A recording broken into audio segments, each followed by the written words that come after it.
ለምን እንደታጫችሁ አታውቁም። በእርግጠኝነትም ነግራችሁ ለምን እንደታጫችሁ አታውቁም። ወደ በኋላ እንመለስበታለሁ። ሁለተኛ በቃ እኔ ማረባ ሰው ነኝ፣ ማልጥቅም ሰው ነኝ፣ ምንም እዚህ ምድር ላይ ዋጋ የለኝም፣ እንደው መኖር የለብኝም ብላችሁ የምታስቡ ሰዎች ደግሞ እግዚአብሔርን ተሳስተሃል እያላችሁት ነው። ህልም ካላችሁ ኢንቨስት አድርጉ። ህልምህ ጊዜህን ኢንቨስት እንድታረግ ይፈልጋል። ገንዘብህን ኢንቨስት እንድታረግ ይፈልጋል። መንፈስህን ኢንቨስት እንድታረግ ይፈልጋል። እዚህ ጋር በጣም የምትወደው ህልምህ እያለ በቆንጆ ልጅ ፍቅር ልትሰቃይ አትችልም። አይቻልም ብራዘር። መንፈስህ እሷ ጋር ሆኖ ህልም ያልተሳካ ማለት አይቻልም ወንድም አለ። አንዱን ምረጥ። ሁለት እግር አለኝ ተብሎ ሁለት ዛፍ ላይ አይወጣም። ወይ እሷን አሸንፍ ወይ ህልምህን አሸንፍ። እብድም ያልሱስ ተሸክመህ ህልሜ አይሳካም ማለት አይቻልም። መንፈስ ይሁን ገንዘብ ምናምን ቀላል። መንፈስህን ኢንቨስት ካላረክ ጠብ አይልም። እግዚአብሔር እኔ በቃ አልጠቅምም አረባም ራሴን አጠፋለሁ የሚል ሰው እግዚአብሔር ተሳስቷል እያለ ነው። መጀመሪያ ምን ብያችኋለሁ? ለምን እንደታጫችሁ አታውቁም ብያችኋለሁ አይደል? እኔ ያኔ ረዳት የታክሲ የለኝም እያልኩ እየለመንኩ በሚሄድ ጊዜ በዲፕሬሽን ውስጥ ጠዋት ፊልም ማታ ፊልም እያየው ዝም ብዬ በምተኛ ጊዜ በጣም ከፍተኛ ችግር ላይ በነበርኩበት ጊዜ ለዛሬ እንደታጨው አውቃለሁ አላውቅም አይደል? ግን አንድ ነገር ልንገራችሁ። እግዚአብሔር ለእናንተ ላሰበው ትልቁ ጉዳይ መንገድ አለ። ሪኳይርመንት የሚባል ነገር አለ። ይውላችሁ አሁን ለምሳሌ ዶክተር ለመሆን መስፈርቱን ያላሟላ ሰው ዶክተር ይሆናል? 24 ሰዓት ያላጠና በቃ 72 ሰዓት 48 ሰዓት እየሰራ አፓረንት እየወጣ ያልሰራ ያለፋ ሰው ዶክተር ይሆናል? ሪኳይርመንቱን አያሟላማ። ለምሳሌ ገንዘብ ይቸግራል፣ ትታመማለህ፣ ተስፋ ትቆርጣለህ፣ በምትወደው ሰው ትከዳለህ፣ ንብረትህን ታጣለህ፣ የምትወደውን ሰው በሞት ታጣለህ፣ ትሞክራለህ፣ አይሳካም፣ ይጠሉሃል፣ ትናቃለህ፣ ትጣላለህ። ሪኳይርመንቱን አሟልተህ ሲጨርስ እግዚአብሔር ይሄ ሰውዬ ገብቶታል ጨርሷል ይልና ትልቁን ግብህን ገጭ ያደርገዋል።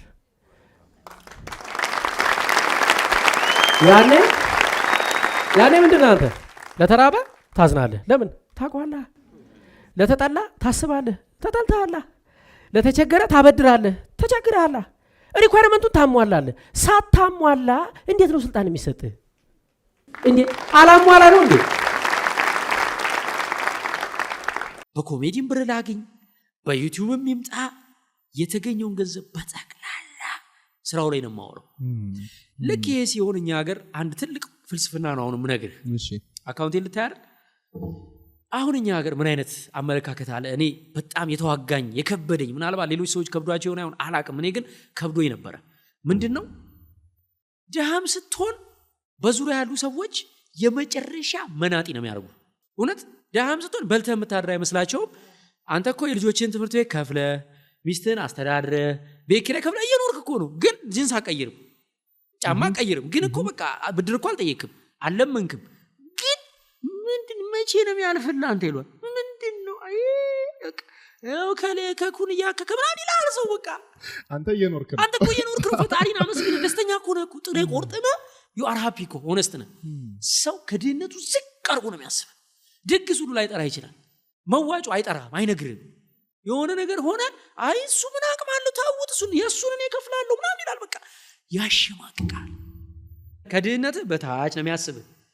ከዛ ደግሞ ትንሽ ማግኘት ጀመርክ፣ ስራ ጀመርክ፣ ቪትስ ገዛህ፣ የሆነ ነገር አረክ። ከዛ ከቪትስ ወደ ምናልባት ሴቻር ያስክ፣ ቤት ሰራህ። ከዛ በኋላ የሆነች መኪና ከፍ አለች ምናምን። አንተና እግዚአብሔር የምታውቁት ሚስጥር አለ ማለት እነግራለሁ። እሱ ሚስጥር ምን እንደሆነ ትንሽ በቃ ሳንቲም አለ። ልብስ ቀየርክ፣ ወዝ ተቀየረ። ያው ምግቡ ሲቀየር ወዝ ይቀየራል። ገላ ሆድ ቢያብል ገላ ይመስክር ይላል አበሻ። እውነቱን ነው። እና ልክ ስትቀየር ገና ስራ ከጀመርክ 2 ዓመት ነው። ጠቅላላ በዙሪያ ያለ ሰው 20 ዓመት ቢዝነስ የሰራ ሰው ያለውን ገንዘብ እንደምታገኝ ነው የሚያስበው። በዙሪያ ያለ ሰው ከዛ በኋላ ቸገረኝ ብትል አይቀበልህ። በጣም ብዙ ገንዘብ ኖሮ እንደሰሰትክበት ነው የሚያስበው። በፍጹም አይረዳም። በአንተና በእግዚአብሔር መሀል ያለው ሚስጥር ምን መሰለህ? ሰው 3 ዓመት እኔ አሁን የምነዳው መኪና ፕራዶ ነው። የዛ ላይ የኔ አስተዋጽኦ ግን 600,000 ብር ነው 500,000 ብር የባንክ ነው።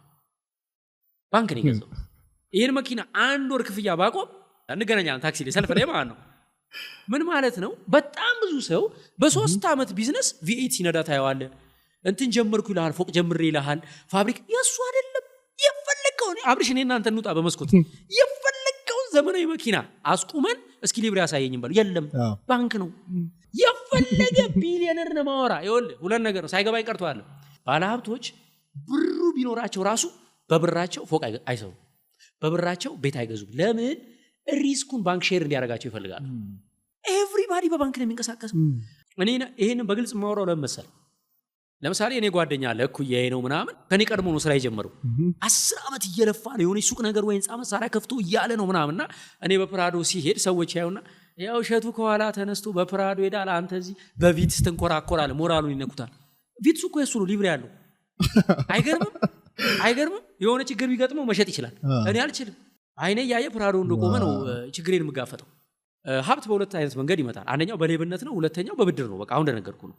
አሁን የካሜራማናችን ለምሳሌ አላቅም፣ አባቴ ፕራዶ አለ የለም? የራስ ምን አለ? የራስ ባጃጅ አለ የለም? በቃ እሺ፣ ለምሳሌ ትመቻለህ። አሁን ባጃጅ ከሌለ አሪፍ ነው። እኔና አንተ በምንድን መሰለህ የምንለያየው? ወይም ደግሞ ያላቸው ምንላቸው ምናያቸው ሰዎች በሁለት መንገድ ገንዘብ ይመጣል። አንደኛው ህሊናቸውን ሸጠው ለህዝብን በሚበድል መንገድ በቃ ባላቸው ነገር ተጠቅመው እየገፈፉ እየተጋፉ ቤት ሊነዱ ይችላሉ፣ ፎቅ ሊኖራቸው ይችላል። እሱ ማንም አይደንቀው።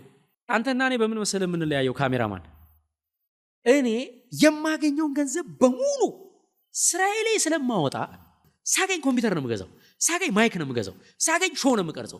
የመሱድን ሾው ዱባይ፣ ሐረር፣ መቀሌ የሄደበትን ሾው ለመቅረጽ ለ27 ደቂቃ ቪዲዮ 2 ሚሊዮን ብር አውጥተናል። የምርህን ነው? በትክክል ግማሹ ስፖንሰር ነው። ግን 2 ሚሊዮን ብር ወጥቷል። 2 ሚሊዮን ብር ፈጅቷል። እኔ ያንን ማረገው አግኝተኛ ስለማረግ ቋሚ ገቢ ያለኝ የማያቋርጥ። ባንኩ ያንን ያውቃል። ቢዝነስና ልጅን እኔ እንደ አንድ ነው የማየው። የቢዝነስ ሐሳብ አለ። እሺ፣ ሐሳቡ ማለት የአባት ዘር ወይም የእናት ዘር እግዚአብሔር በተፈጥሮ የሰጠን ዘር አለ ውስጣችን። ብዙ ሰዎች ያንን ዘር ወደ ልጅ ሳይቀይሩት ቀርተዋል አይደል? ሆን ብለው ማለት ነው። ሐሳብም ወደ ተግባር ካልቀየርከው በቃ አይታወቅም፣ ስም አይኖረውም፣ አይታወቅም። ገብቷል? እግዚአብሔር የሰጠህን ዘር ኃይሉን ፓወሩን አንተ አሁን እስካልወለድክ አታውቀውም። ገብቷል? ልክ ሐሳብን ግን ስትወልደውና ወደ ቢዝነስ ስትጀምረው ህይወት ይዘራል። ብዙ ሐሳብ መጥቶልናል እስከዛሬ ንቀነዋል፣ ትተነዋል። አንዱን ሐሳብ ፓወሩን የምናውቀው ኃይሉን የምናውቀው እኮ ሲወለድ ነው ልጁ። ለመወለድ ግን 9 ወር ያስፈልጋል። እናት ዛሬ ጸንሳ ዛሬ አትወልድም። ሐሳብ ዛሬ መጥቶልህ ዛሬ ቢዝነስ አይጀመርም። ገብቷል? 9 ወርም ይሁን ዓመትም ይሁን እያብላላኸው እያጤንከው እየተከታተልከው እየተንከባከብከው ነው እንጂ ዝም ብለህ ሐሳብ ዛሬ መጥቶልህ የዛሬ 9 ወር ቢዝነስ ስለጀመርክ አይሆንም። እናት አርግዛ ዝም አትልም አይደል?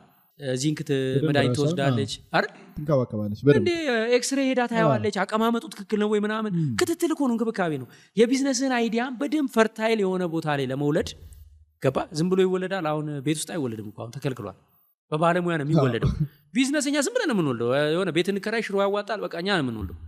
ባለሙያ ማክረን አሰልጣኞች ጋር ሄደን የቢዝነስ ስልጠና ወስደን ፕሪፓሬሽን አድርገን ልክ ይወለዳል አይደል? ከተወለደ በኋላ በቃ ልጄን 1 ዓመት ሙሉ አጥፍቼዋለሁ፣ ተጨማሪ ምግብም በልቷል፣ በቃ ይጡረኝ ይባላል። ጊዜ አለው እዛ ጋር እስከሚደርስ። ቆሞ ይሄዳል። በ1 ዓመቱ አይሄድም። አይገርምም? አይሄድም። ለመቀመጥ 3 ወር አጥፍታ እናት አይቀመጥም ልጁ። አንተ 6 ወር ጠብቶ ምናምን ነው የሚቀመጠው። መቀመጥ ብርቆ ነው ማለት ነው። አይቀመጥም። ከዛ ዳዴ ብሎ ቆሞ ሄዱ ለመናገር 2 ዓመት ይፈጅበታል። ልጄ እንደተወለደ ለምንድን ነው አባቴ የማይለኝ? እንዴ ይቅር በቃ ትላለህ። ገብቷል?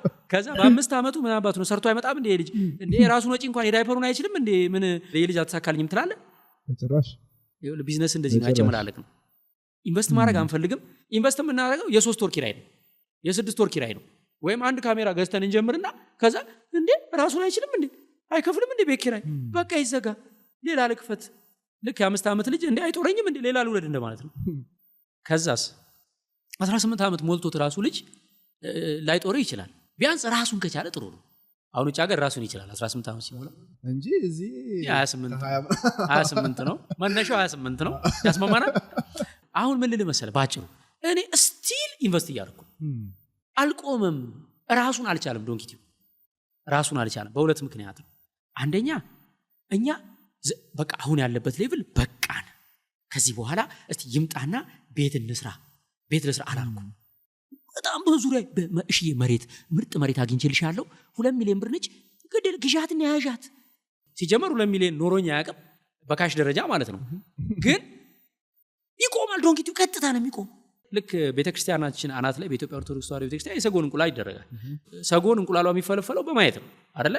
ከዛ ካላየችው ዞር ብላ ከሄደች ይገማል ይባላል። እግዚአብሔር አምላክ ቤተክርስቲያን የሰው ልጆችን እንደዚህ ነው የሚያየን 24 ሰዓት ባያየን በቃ ተስፋ የለንም ነው ትርጉሙ።